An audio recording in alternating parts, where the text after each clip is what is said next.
Elias Pettersson gets injured.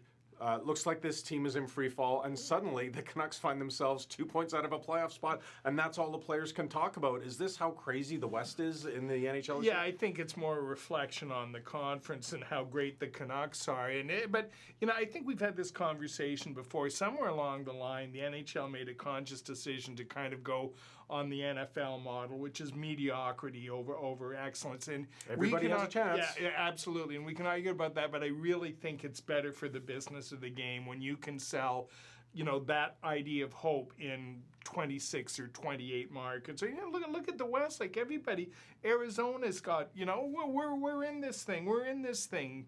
The Blackhawks, like for as crappy as they've been all year, they've still, they put together a 3-game winning streak, and that's really all it takes. So it does engage the fans to the end. Now, how realistic those hopes are, that's another conversation. But a team trying to sell hope to the fans, they can do that legitimately now. And if you look at the Canucks, and everyone says, oh, this team is definitely on the right track, which I would argue they are.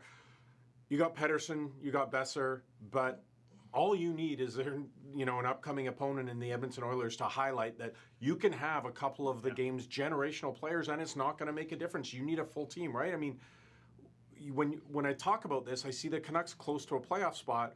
They were supposed to be terrible, but I see the Oilers with Connor McDavid. Everyone keeps waiting for this team to be good, and they're not. If you look at the standings, you can easily identify 10 to 12 teams that are about in the same place as their evolution.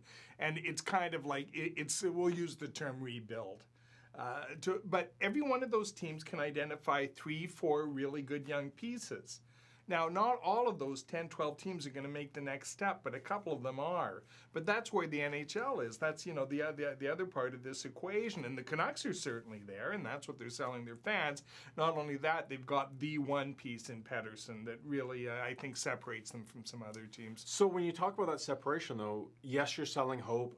Maybe you're hoping to sell some playoff tickets, but is it realistic that any of these teams could quote-unquote get hot, get a great goaltending performance, and actually make a run at it? Or are we still looking at, your Nashvilles, your Winnipegs? They're the teams that they're the only real teams with a shot to win the cup.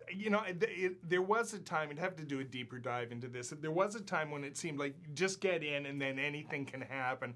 I think what we've seen in the last 5-6 years is the deepest, strongest teams invariably emerge. Now, they don't, there will be one or two upsets along the way. But those teams, I think that the days of the LA Kings sneaking in as the 8th seed and winning the Stanley Cup, I just don't see that, especially with the teams that are in the wild card hunt now. I don't really see this sleeping giant that's going to all of a sudden spring to life and surprise in the playoffs.